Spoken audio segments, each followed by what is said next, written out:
بسم اللہ الرحمن الرحیم۔ السلام علیکم بچوں، امید ہے آپ سب خیریت سے ہوں گے۔ جیسا کہ آپ سب لوگ جانتے ہیں کہ ہماری آن لائن کلاسز شروع ہو چکی ہیں، تو اسی سلسلے کو آگے بڑھاتے ہوئے ہم اپنے 11ویں جماعت کے نصاب میں موجود حصہ غزل دیکھیں گے۔ حصہ غزل میں ہم مرزا خان داغ کو پڑھیں گے اور ان کی پہلی غزل کا مطالعہ کریں گے۔ تو مرزا خان غزل کو شروع کرنے سے پہلے ہم مرزا خان کا جو ہے وہ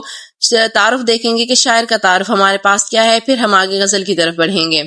تو شاعر کے تعارف میں سب سے پہلی چیز جو ہم دیکھیں گے وہ یہ ہے کہ شاعر کا اصل نام کیا ہے۔ تو مرزا داغ کا اصل نام ابراہیم تھا، تخلص جو تھے وہ یہ داغ کرتے تھے،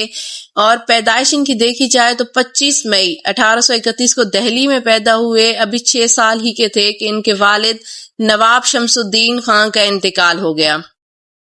ان کی والدہ نے جو ہے وہ بہادر شاہ ظفر کے بیٹے مرزا فخرو سے شادی کر لی، اور اسی طرح داغ شاہی قلعے میں منتقل ہو گئے اور ان کی پرورش وہیں ہوئی۔ داغ کا شاعری سیکھنے کا ذوق فطری تھا، لہٰذا شاعری میں داغ کو ذوق سے فیض حاصل کرنے کا موقع ملا۔ شروع میں اقبال نے بھی داغ سے رہنمائی حاصل کی۔ داغ کی اگر ہم شاعری دیکھیں تو داغ کی شاعری میں شوخی، نشاط اور رجائیت کا رنگ غالب نظر آتا ہے۔ عشق کی معاملہ بندی کا پایا جانا بھی یہاں پر موجود ہے۔ عشق کی معاملہ بندی سے مراد یہ ہے کہ مرزا خان داغ کے یہاں ہمیں عشق و عاشقی کے موضوعات ملتے ہیں۔ عاشق اور محبوب کی محبت اور عشق و عاشقی کے معاملات جو بھی ہیں وہ ان کی شاعری میں پائے جاتے ہیں۔ شاعری میں روزمرہ اور محاورے کا استعمال خوبصورت طریقے سے کرتے ہیں۔ اگر ان کی وفات دیکھی جائے تو 1905 میں فالج کے باعث حیدرآباد میں وفات پائی انہوں نے، اور داغ کے جو ہے ہمارے پاس 4 دیوان ہیں اور ایک عشقیہ مثنوی ہے جو فریاد داغ کے نام سے جو ہے وہ قابل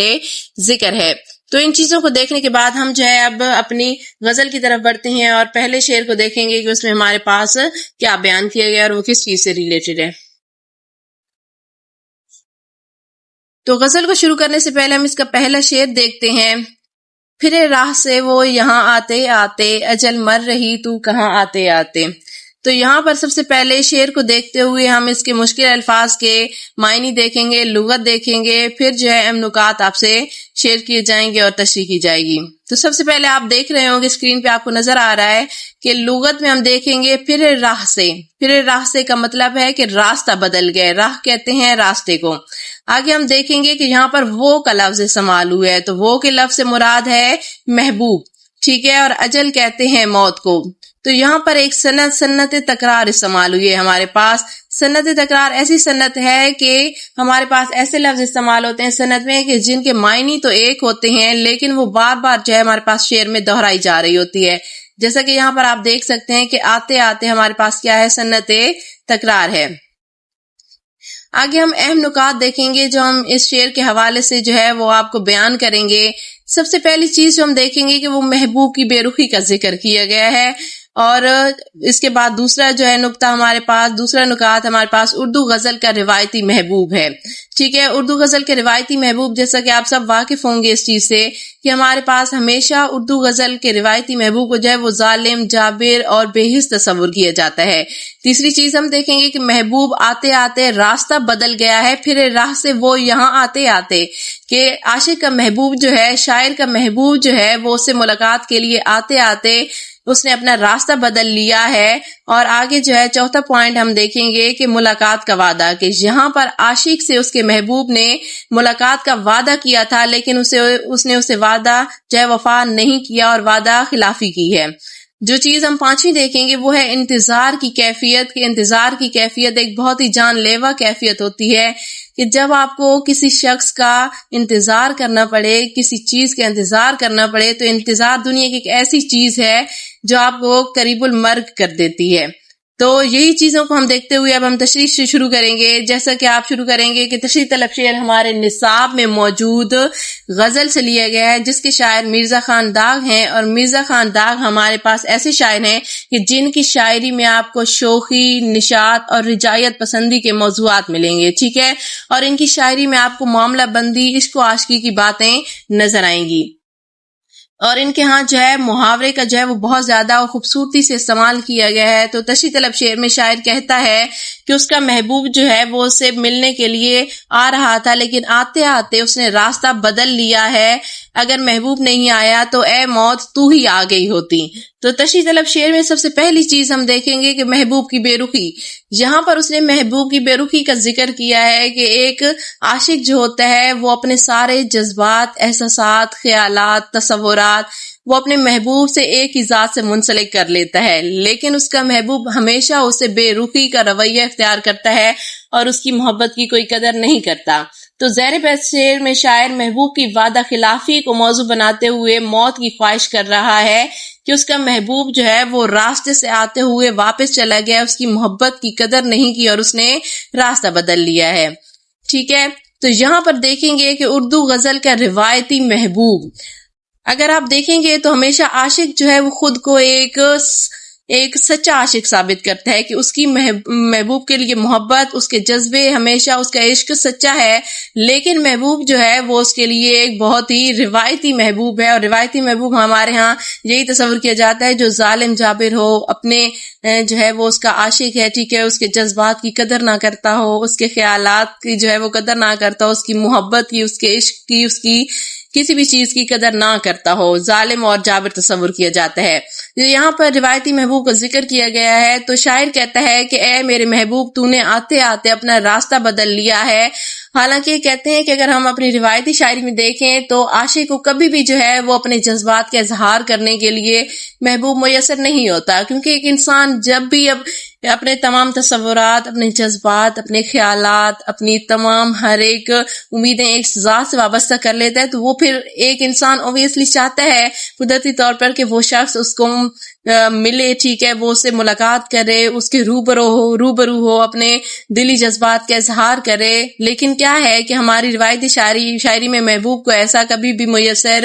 نہیں ہوتا، اور نہ ہی وہ اپنے عاشق کو جو ہے وہ اس چیز کو دیدار کرا پاتا ہے کہ عاشق جو ہے اپنے محبوب کا دیدار کرا پائے اور اپنے جذبات کا اظہار اسے کر پائے۔ تو یہاں پر عاشق جو ہے وہ ہمارے پاس شاعر یہی کہتا ہے کہ اس نے جو ہے وہ اس کے محبوب نے اس سے چلو اس کا دل رکھنے کے لیے ملاقات کا وعدہ کر لیا ہے، لیکن اس کے محبوب نے آتے آتے راستہ بدل لیا ہے۔ تو یہاں پر عاشق جو ہے وہ اپنے محبوب سے ملاقات کے وعدے کا ذکر کر رہا ہے کہ اس کے محبوب نے اپنے عاشق سے، شاعر سے ملاقات کا وعدہ تو کر لیا ہے، لیکن کیا ہے کہ اس نے اس وعدے کو وفا نہیں کیا۔ تو یہاں پر شاعر کہتا ہے داغ کی شاعری میں محبوب کی وعدہ خلافیوں کا تذکرہ جو ہے وہ کثرت سے ملتا ہے، اور یہ موضوع اردو شاعری میں ایک روایتی موضوع بھی ہے، یعنی جس پر دوسرے شاعروں نے بھی بارہا لکھا ہے۔ گویا داغ کی شاعری میں اس روایت کی جھلک بہت زیادہ نظر آتی ہے۔ محبوب عام طور پر عاشق سے وعدہ تو کرتا ہے، لیکن عین وقت پر وہ وعدہ خلافی کر جاتا ہے، اور محبوب کے سارے دعوے جھوٹے ہوتے ہیں اور وہ کوئی وعدہ کبھی بھی وفا نہیں کرتا۔ تو یہاں پر مرزا خان داغ شاعر ہمیں کہہ رہے ہیں کہ عاشق جو ہے وہ اپنے محبوب کا انتظار کرتا رہا، لیکن اسے معلوم ہوا کہ اس کا محبوب جو ہے وہ آتے ہوئے راستہ بدل گیا ہے، ٹھیک ہے، تو اس کے دماغ میں کئی ایسے وسوسے خیالات آئے ہیں کہ یا تو اس کے محبوب نے وعدہ خلافی کر دی ہے، ملاقات کا وعدہ کر کے اس نے اپنا وعدہ وفا نہیں کیا، یا پھر راستے سے آتے ہوئے وہ رقیب کی جانب جو ہے وہ مڑ گیا ہے، اس نے اپنا رخ بدل لیا ہے۔ تو کیا ہے کہ یہاں پر ہمارے پاس شاعر کہتے ہیں، اگر ہم حوالے کا شعر دیکھ لیں کہ غضب کیا تیرے وعدے پہ اعتبار کیا، غضب کیا تیرے وعدے پہ اعتبار کیا، تمام رات قیامت کا انتظار کیا۔ تو یہاں پر عاشق شاعر ہمارے پاس یہی کہتا نظر آتا ہے کہ میں نے جو ہے اپنے محبوب کے وعدے کا انتظار کیا کہ وہ اپنے وعدے کو وفا کرے گا، لیکن اس نے اپنا وعدہ وفا نہیں کیا اور اس نے اپنا راستہ بدل لیا ہے۔ لیکن میں نے تمام رات اپنے محبوب سے ملاقات کا انتظار کیا کہ میرا محبوب آئے گا، میری محبت کی قدر کرے گا، میرے روبرو ہوگا اور میں اس سے اپنے جذبات کا اظہار کروں گا، لیکن محبوب نے آتے آتے راستہ بدل لیا ہے اور مجھے انتظار کی کیفیت میں مبتلا کر دیا ہے۔ تو یہاں پر آپ دیکھیں گے کہ انتظار کی کیفیت ایک ایسی کیفیت ہے کہ جو بہت ہی جان لیوا ثابت ہوتی ہے، کہ اگر آپ ایسے ایک مثال لے لیں کہ اگر ہمیں ایک بس کا بھی انتظار کرنا پڑے تو انتظار ایک ایسی چیز ہے کہ جو ایک انسان کے 5 منٹ بھی نہیں گزرتے تو ساری زندگی کہاں پہ گزرے گی۔ تو انتظار ایک بہت ہی جان لیوا سی کیفیت ہے۔ تو یہاں پر عاشق کہتا ہے کہ اس نے اپنے محبوب کا انتظار کیا اور وہ لمحات اس کے لیے موت کے لمحات سے کم نہیں تھے۔ تو یہاں پر آپ دیکھیں گے کہ جب اس کا محبوب نہیں آیا، اس نے راستہ بدل لیا تو وہ شاعر کیا کہتا ہے، عاشق کیا کہتا ہے ہمارے پاس کہ موت تو ہی آ جاتی اگر میرا محبوب نہیں آیا، تو یہ انتظار کی کیفیت بہت ہی جان لیوا ہے، اس لیے اگر موت آ جاتی تو وہ زیادہ آسان کام تھا بجائے اس کے کہ میں اپنے محبوب کا انتظار کرتا رہتا۔ تو یہاں پر ہم حوالے کا شعر دیکھیں گے، یہ نہ تھی ہماری قسمت کے وصال یار ہوتا، اگر اور جیتے رہتے یہی انتظار ہوتا، کہ وہ شاعر ہمارے پاس کہتا ہے عاشق میری قسمت میں ہی نہیں تھا اپنے محبوب سے ملنا، اس لیے اس نے آتے آتے اپنا راستہ بدل لیا ہے، اور اگر موت جو ہے وہ آ جائے تو میرے لیے ایک اچھا ہے، کیونکہ اگر موت نہ آئی تو میں اور جیتا رہوں گا، اور یہی انتظار میرے لیے جو ہے موت سے بھی بدتر ثابت ہوتا ہے۔ تو یہاں پر عاشق ٹھیک ہے ہمارے پاس شاعر یہی بات بیان کرنا چاہ رہا ہے کہ اس کا محبوب راستے سے آتے آتے پلٹ گیا ہے، اس نے اپنا راستہ بدل لیا ہے، اس لیے اے موت تو ہی آ جا، کیونکہ انتظار کرنا جو ہے وہ موت سے زیادہ ایک تکلیف دہ چیز ہے۔ تو اسی چیز کو مد نظر رکھتے ہوئے کہ یہاں پر آپ نے دیکھا ہے کہ عشق و عاشقی کی باتیں کی گئی ہیں، محبوب کی بے رخی کا ذکر کیا گیا ہے کہ عاشق جو ہے اس نے اپنے تمام جذبات محبوب کے نام کر دیے ہیں، تمام احساسات اس سے جوڑ لیے ہیں اس کی ذات سے، لیکن وہ نہیں آیا، اس نے اپنا وعدہ وفا نہیں کیا، اپنا عہد وفا نہیں کیا، اس لیے جو ہے وہ عاشق انتظار کی کیفیت میں مبتلا ہو کر قریب المرگ ہے، لیکن موت بھی جو ہے وہ اس سے بے رحم ہوئی ہوئی ہے، ناراض ہوئی ہوئی ہے۔ وہ کہتا ہے کہ اگر اب میرا محبوب نہیں آیا تو اے موت تو ہی آ جاتی۔ تو اسی چیز کو مد نظر رکھتے ہوئے ٹھیک ہے تو آپ دیکھیں گے اس کی تشریح ہم نے کر دی اور آپ کے پاس اہم نکات کو بھی بیان کر دیا گیا ہے اور حوالے کے اشعار بھی آپ کو بیان کر دیے گئے ہیں۔ تو آگے ہم دیکھیں گے کہ ہمارے پاس اسی چیز کو دیکھتے ہوئے کہ غزل کا دوسرا شعر کریں گے۔ ہمارے پاس شعر نمبر 2 ہے، نہ جانا کہ دنیا سے جاتا ہے کوئی بہت دیر کی مہرباں آتے آتے۔ تو یہاں پر ہم لغت دیکھیں گے، معنی دیکھیں گے، الفاظ معنی۔ تو نہ جانا سے مراد ہے تم جان نہ سکے، ٹھیک ہے، کہ تمہیں معلوم ہی نہ ہوا، جاتا ہے کوئی دنیا چھوڑ کر جا رہا ہے۔ مہرباں مہربانی کرنے والے کو کہتے ہیں، اور یہاں پر مہرباں کا لفظ انہوں نے تنزن استعمال کیا ہے کہ اس کے محبوب نے اس پر مہربانی کی بھی ہے، تو کس وقت پر جا کر جب وہ اس دنیا سے رخصت ہو چکا ہے۔ تو اہم نکات ہم دیکھیں گے، شاعر دنیا سے رخصت ہو چکا ہے، محبوب نے آنے میں دیر کر دی ہے، اور مطلب وہ کہ اپنے عاشق کے مرنے کے بعد آیا ہے۔ اور تیسری چیز محبوب کی بے حسی جو ہماری روایتی شاعری میں پائی جاتی ہے، اس چیز کا بیان دیا گیا ہے۔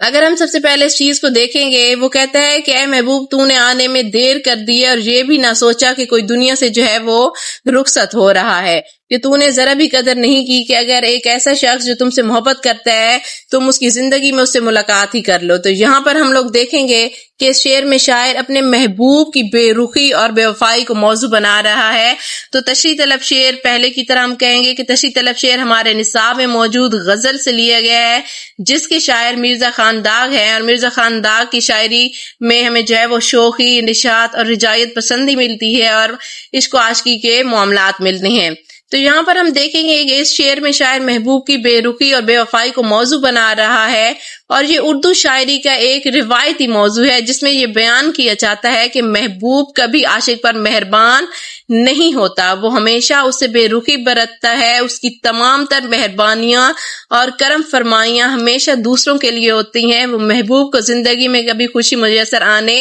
نہیں دیتا۔ جیسے آپ کو پہلے میں نے بتایا ہے کہ ایک انسان اپنی تمام جذبات، احساسات، خیالات، اپنے خواب، اپنی امیدیں، تمام چیزیں اپنے محبوب سے وابستہ کر لیتا ہے، لیکن وہ خود کو ایک عاشق صادق ثابت کرتا ہے، لیکن محبوب کو روایتی طور پر وہ ظالم اور جابری ہمارے سامنے دکھایا گیا ہے کہ وہ کبھی بھی اپنے عاشق کی محبت کی قدر نہیں کرتا۔ تو تشریح طلب شعر میں ہم دیکھیں گے، وہ کہتا ہے کہ نہ جانا کہ دنیا سے جاتا ہے کوئی، وہ محبوب کو زندگی میں کبھی خوشی میسر نہیں آنے دیتا، حتیٰ کہ عاشق کی بے حد خواہش ہے کہ مرنے سے پہلے کبھی اس کا محبوب اس کے در پر آ جائے، لیکن ایسا نہیں ہوتا۔ ہاں جب عاشق اس دنیا سے رخصت ہو جاتا ہے تو وہ رسم دنیا، وہ سے مراد یہاں پر محبوب ہے کہ محبوب رسم دنیا کے لیے اور دنیا کو دکھانے کے لیے اس کے جنازے پر چلا آتا ہے، جبکہ دوسری طرف عاشق اسی انتظار میں راہ تکتا رہتا ہے کہ شاید بھی کوئی معاوضہ ہو جائے اور اس کا محبوب اس کی زندگی میں اسے ملنے کے لیے آ جائے اور وہ اپنے محبوب کا دیدار کرے، اس سے ملاقات کرے، اس کے روبرو ہو، اپنی محبت کا، اپنے جذبات کا، اپنے خیالات کا، اپنے عشق کا اظہار کرے اور اپنے محبوب سے ملاقات کرے اور اس کا دیدار ہو نصیب ہو اسے۔ لیکن جہاں پر وہ کہتا ہے کہ اگر ہم دیکھیں گے کہ جیسے وہ کہتا ہے عاشق شاعر ہمارے پاس کہ محبوب آیا بھی ہے تو کب آیا ہے، اسے معلوم ہی نہیں تھا کہ کوئی دنیا سے جانے والا ہے اور وہ اس کا دل ہی رکھنے کے لیے اسے ملاقات کرنے آ جائے، اپنا دیدار نصیب کرا دے، جیسے ایک مرنے والے کی آخری خواہش پوری کر دی جاتی ہے۔ اور میری خواہش یہی تھی کہ میرا محبوب مجھ سے میری زندگی میں ملاقات کر لے۔ تو حوالے کا شعر دیکھیں گے کہ میرے مرنے کے بعد آؤ گے، کیا زمانے کو منہ دکھاؤ گے۔ وہ کہتا ہے کہ میرے مرنے کے بعد تم آ تو جاؤ گے، لیکن اس چیز کا مجھے کوئی فائدہ نہیں ہے، کیونکہ ایک مرنے والا شخص نہ کسی کو دیکھ سکتا ہے اور نہ ہی سن سکتا ہے۔ تو محبوب کی مہربانی کرنا اپنے عاشق پر کہ وہ اس کے جنازے پر چلا جائے یا اس کے مرنے کے بعد آ جائے، تو اس کا جو ہے وہ دنیا کے سامنے محبوب کا دکھاوا تو ہو جائے گا، لیکن عاشق صادق کے کسی کام کی یہ چیز یا ملاقات نہیں ہے۔ تو شعر کا دوسرا مصرع زبان زد عام ہے اور یہ جو ہے وہ ضرب المثل کی صورت اختیار کر چکا ہے، جسے ہم کہتے ہیں کہ بہت دیر کی مہرباں آتے آتے۔ شاعر کہتے ہیں کہ اے محبوب، میں نے تمہیں اپنی حالت کے بارے میں آگاہ کیا تھا، لیکن تو نے اس بات کی بالکل پرواہ نہ کی کہ کوئی دنیا سے جا رہا ہے۔ میری اس حالت کو جان کر بھی تو نے حالت موت میں بھی میرے پاس آنے سے گریز کیا ہے کہ ایک میرا عاشق، ایک ایسا شخص جو مجھ سے بے پناہ محبت کرتا ہے، وہ قریب المرگ ہے، تو میں اس سے جا کر اپنا دیدار ہی نصیب کر دوں۔ اس لیے شاعر محبوب کے لیے بے حس ضمیر کو جھنجھوڑ رہا ہے، لیکن یہ سب بے سود اور بے فائدہ ہے، کیونکہ محبوب جو ہے وہ عاشق پر کبھی مہربان نہیں ہوتا اور محبوب پر عاشق کے کسی جذبے کا اثر نہیں ہوتا۔ وہ اگر مہربانی کرتا بھی ہے تو عاشق کے مرنے کے بعد کرتا ہے کہ وہ اس کے جنازے پر آتا ہے تو یہ بھی احسان کرتا ہے، لیکن عاشق یہ سمجھتا ہے کہ اس کے اس نام نہاد مہربانی کا اسے اب کوئی فائدہ نہیں ہے۔ اسی طرح وہ کہتا ہے ہمارے پاس کہ شاعر کہتا ہے کہ محبوب آیا تو ہے لیکن اس کے مرنے کے بعد۔ گویا محبوب نے اپنی روایت نہیں توڑی، شاعر مصیبتیں اور غم سہتے سہتے دنیا سے چلا گیا ہے، لیکن محبوب نے کبھی اسے خوشی میسر نہ آنے دی۔ ویسے بھی ایک انسان کو جو ہے، اگر ہم اپنے معاشرے کو دیکھ لیں تو جب آپ کسی سے محبت کرتے ہیں، بے پناہ محبت کرتے ہیں اور اس کے لیے ساری دنیا ترک کر دیتے ہیں، تو آپ کے اپنے احباب بھی آپ کے خلاف ہو جاتے ہیں، ٹھیک ہے، آپ کی محبت کے خلاف ہو جاتے ہیں۔ لیکن وہ کیا کہتا ہے کہ میں نے جس کے لیے ساری دنیا چھوڑی، اس شخص نے مجھے ہی چھوڑ دیا اور اس نے کبھی مجھے کوئی خوشی میسر نہ آنے دی۔ تو اب جب کہ وہ آیا ہے تو اس کے مرنے کے بعد آیا ہے، جس پر شاعر سمجھتا ہے کہ اس آنے کا کوئی فائدہ نہیں ہے، کیونکہ وہ اپنے محبوب کو دیکھ بھی نہیں سکتا، نہ اس کے روبرو ہو سکتا ہے، نہ اسے بات کر سکتا ہے، اور نہ ہی اپنی محبت کا اظہار کر سکتا ہے، اور نہ ہی اس کا دیدار کر سکتا ہے۔ تو اپنے ایک شعر میں میر نے اسی خواہش کا اظہار کیا تھا کہ کاش وہ ایک بار اسے دیکھ سکتا، لیکن ایسا ممکن نہیں ہے۔ دوسری طرف محبوب کو زمانے کی بھی کوئی پرواہ نہیں ہے، ورنہ ممکن ہے کہ رکھ رکھاؤ کے لیے ہی صحیح وہ عاشق کی زندگی میں ایک بار ضرور آ جاتا، اور لیکن اسے کسی کی پرواہ نہیں ہے اور وہ عاشق کے جذبوں کی کوئی قدر نہیں کرتا۔ پھر وہ کہتا ہے یہاں پر عاشق ہمارے پاس شاعر کہتا ہے کہ ہم نے مانا کہ تغافل نہ کرو گے، لیکن خاک ہو جائیں گے ہم تم کو خبر ہونے تک۔ شاعر کہتا ہے کہ اس کی بے انتہا کوششوں کے باوجود بھی اسے محبوب کا دیدار میسر نہ آ سکا۔ وہ محبوب کے دیدار کی حسرت لیے دل میں دنیا سے چل بسا ہے۔ محبوب نے بے رخی کا انداز تمام عمر قائم رکھا اور عاشق کے دلی کرب کو محسوس نہ کیا۔ شاعر محبوب کا جو ہے وہ انتظار کرتے کرتے کہتا ہے کہ میں اس دنیا اور عارضی دنیا سے جو ہے وہ رخصت ہو گیا ہوں، اور اس دنیا سے خاموشی کا جہان کا سفر جو ہے وہ میں نے طے کر لیا ہے، ٹھیک ہے، کہ اس دنیا سے میں خاموشی سے رخصت ہو گیا ہوں۔ یاد رہے کہ اردو شاعری میں محبوب کی یہ بے حسی جو ہے وہ ایک روایتی ہے، موضوع ہے جو شروع سے چلا آ رہا ہے، اور کئی شاعروں نے اس پر بات بھی کی ہے۔ تو داغ کہتے ہیں کہ یہ ایک روایتی موضوع ہے، یعنی محبوب کبھی عاشق کی زندگی میں اسے خوشی میسر آنے نہیں دیتا، وہ ہمیشہ اس کے مرنے کے بعد ہی اس کے در پر جاتا ہے، اور یہ جو ہے اس چیز کا کوئی احسان